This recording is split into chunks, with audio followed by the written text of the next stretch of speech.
जय माता दी। ओम नमः शिवाय।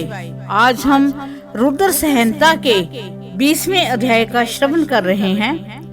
भगवान शिव का कैलाश पर्वत पर गमन तथा सृष्टि खंड का उपसंहार।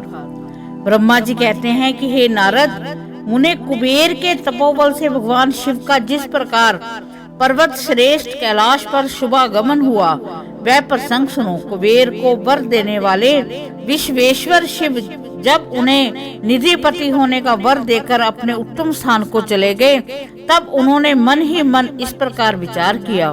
ब्रह्मा जी ने ललाट से जिनका प्रादुर्भाव हुआ है तथा जो प्रलय का कार्य संभालते हैं वह रुद्र मेरे पूर्ण स्वरूप हैं, अतः उन्हीं के रूप में मैं ग्रहों के निवास स्थान कैलाश पर्वत पर जाऊंगा। उन्हीं के रूप में मैं कुबेर का मित्र बनकर उसी पर्वत पर विलास पूर्वक रहूंगा और बड़ा भारी तप करूंगा। शिव की इच्छा का चिंतन करके उन रुद्र देव ने कैलाश जाने के लिए उत्सुक डमरू बजाया। डमरू की वह ध्वनि जो उत्साह बढ़ाने वाली थी तीनों लोकों में व्याप्त हो गई। उसका विचित्र एवं गंभीर शब्द आह्वान की गति से युक्त था, अर्थात सुनने वालों को अपने पास आने के लिए प्रेरणा दे रहा था। उस ध्वनि को सुनकर मैं तथा विष्णु आदि सभी देवता, ऋषि, मूर्तिमान, आगम, निगम और सिद्ध वहां आ पहुँचे। देवता और असुर आदि सब लोग बड़े उत्साह से भरकर वहां आए। भगवान शिव के समस्त पार्षद तथा सर्वलोक वंदित महाभाग गणपाल जहाँ कहीं भी थे वहां से आ गए। इतना कहकर ब्रह्मा जी ने वहां आए हुए गणपालों का नामोल्लेख पूर्वक विस्तृत परिचय दिया। फिर इस प्रकार कहना आरंभ किया। वे बोले कि वहां असंख्य महाबली गणपाल पधारे। वह सब के सब सहस्रों भुजाओं से युक्त थे और मस्तक पर जटा का ही मुक्त धारण किए हुए थे। सभी चंद्रचूड़, नीलकंठ और त्रिलोचन थे। हार, कुंडल, केयूर और मुक्ट आदि से अलंकृत थे। वह मेरे श्री विष्णु के तथा इंद्र के समान तेजस्वी जान पड़ते थे। अनिमा आदि 8 सिद्धियों से घिरे थे तथा करोड़ों सूर्य के समान उदासित हो रहे थे। उस समय भगवान शिव ने विश्वकर्मा को उस पर्वत पर निवास स्थान बनाने की आज्ञा दी। अनेक भक्तों के साथ अपने और दूसरों के रहने के लिए यथा योग्य आवास तैयार करने का आदेश दिया।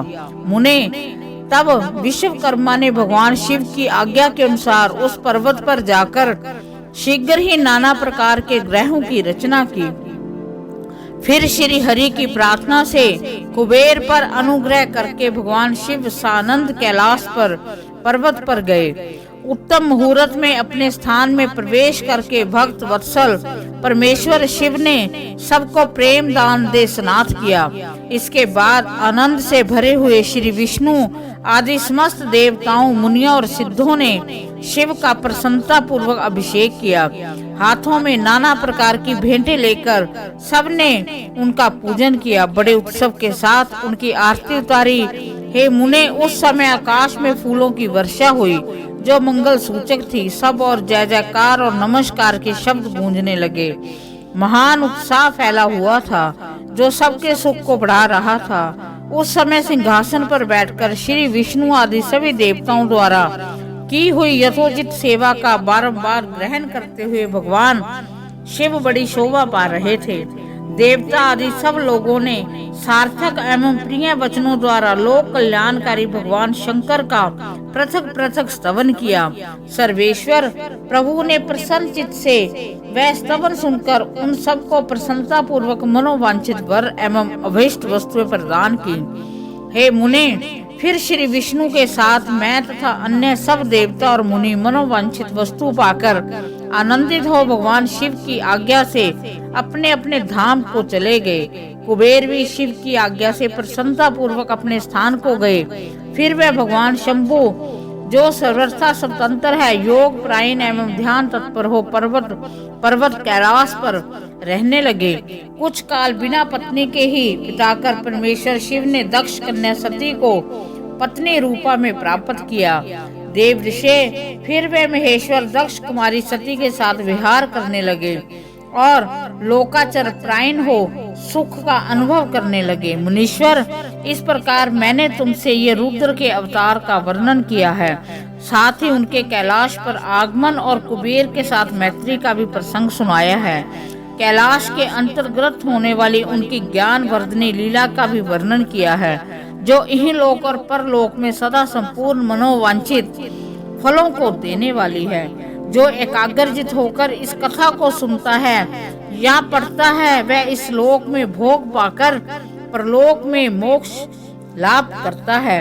इस प्रकार शिव पुराण में रुद्र संहिता के 20वें अध्याय का समापन हुआ और इसमें जो रुद्र संहिता का सृष्टि खंड चल रहा था उसका ये संपूर्ण होता है। भगवान शिव हम सब पर अपनी विशेष कृपा प्रदान करें। ओम नमः शिवाय।